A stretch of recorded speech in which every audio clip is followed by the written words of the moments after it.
पण राज्य सरकारनं जी योजना नमो शेतकरी महासन्मान योजना जाहीर केली होती, याचे हप्ते शेवटचा हप्ता कधी दिलाय आपण? 9 सप्टेंबर 2025 ला शेवटचा हप्ता दिलाय. कधीचा? एप्रिल ते जुलै 25चा. ऑगस्ट ते नोव्हेंबरचा हप्ता दिला नाही, डिसेंबर ते मार्चचा हप्ता दिला नाही. हे हप्ते कधी देणार? ज्या सर्वोच्च नेत्याच्या नावावर तुम्ही मतं मागतात त्यांच्या नावावर जी योजना आहे त्याचे हप्ते तरी वेळेवर द्या. नुसती तर अर्थसंकल्पात तरतूद करून उपयोग नाही. प्रत्येक शेतकऱ्यांना हप्ता का मिळत नाही ह्याचं उत्तर सरकारने दिलं पाहिजे. पीक विम्याच्या बाबतीत आपलं 31,628 कोटी रुपयाचं पॅकेज जाहीर झालं. 1 रुपयाची पीक विमा योजना बंद केली आणि शेतकऱ्यांना परत विमा हप्ता भरावा लागला. आणि त्या पॅकेजमध्ये सांगितलं होतं की 17,000 रुपये प्रति हेक्टरी शेतकऱ्यांना विमा मिळेल. महाराष्ट्रातल्या एकाही शेतकऱ्याला आज ह्या क्षणापर्यंत विमा मिळालेला नाही.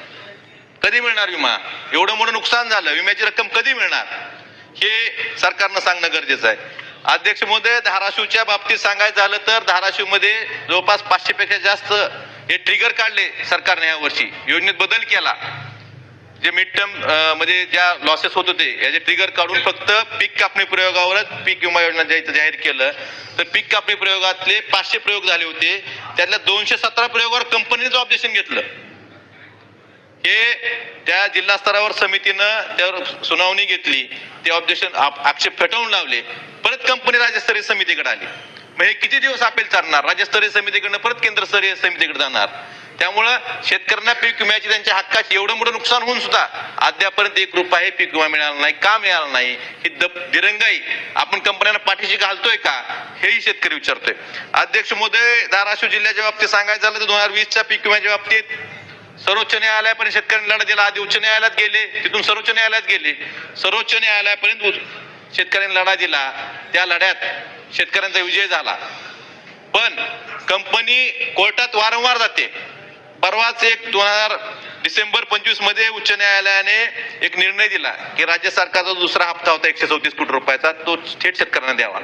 त्यात कसं होतं, 3,33,412 शेतकऱ्यांना 514 कोटी रुपये प्रति हेक्टरी 18,000 प्रमाण देणं बंधनकारक होतं.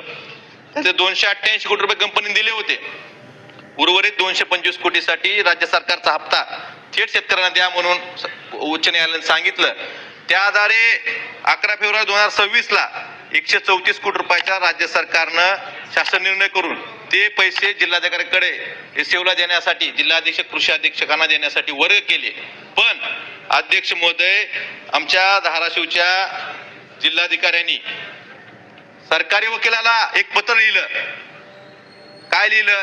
की हे पैसे आलेले आहेत हे आम्ही वाटावे का नाही, कारण कंपनी सर्वोच्च न्यायालयात गेली होती.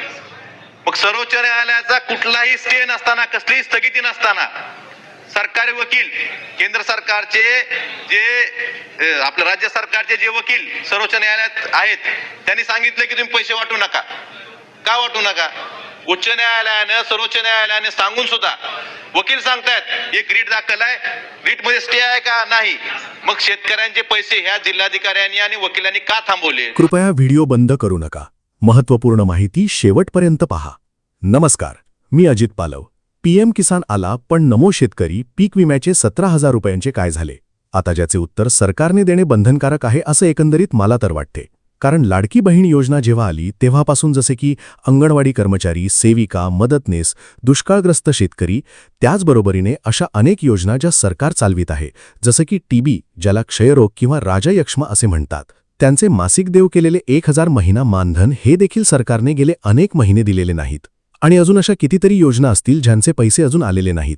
कदाचित त्या योजना आपणाला माहीत देखील नाहीत. पण आता इथे एक गोष्ट लक्षात घ्या, लाडकी बहीण योजनेबाबत माझा किंचित भर देखील विरोध नाही. पण आता तुम्ही जवळपास 80 लाख बहिणींना वगळता आणि याची कारणं तुम्ही म्हणताय की त्या बहिणी या योजनेकरिता पात्र नव्हत्या. मग तुम्ही एवढे महिने त्यांना जे पैसे दिले ते कोणाच्या खिशातून दिले? चूक कोणी केली? एकंदरीत मिस्टेक कोणाकडून झाली? हा प्रश्न येथे प्रामुख्याने उद्भवतो. हे सर्वच्या सर्व पैसे हे जनतेचे आहेत का ना? तुम्ही कोणी तुमच्या खिशातून दिलेले आहेत का? मग याला वाली कोण? तुम्हाला याबाबत काय वाटतं? कमेंट करून अवश्य सांगा.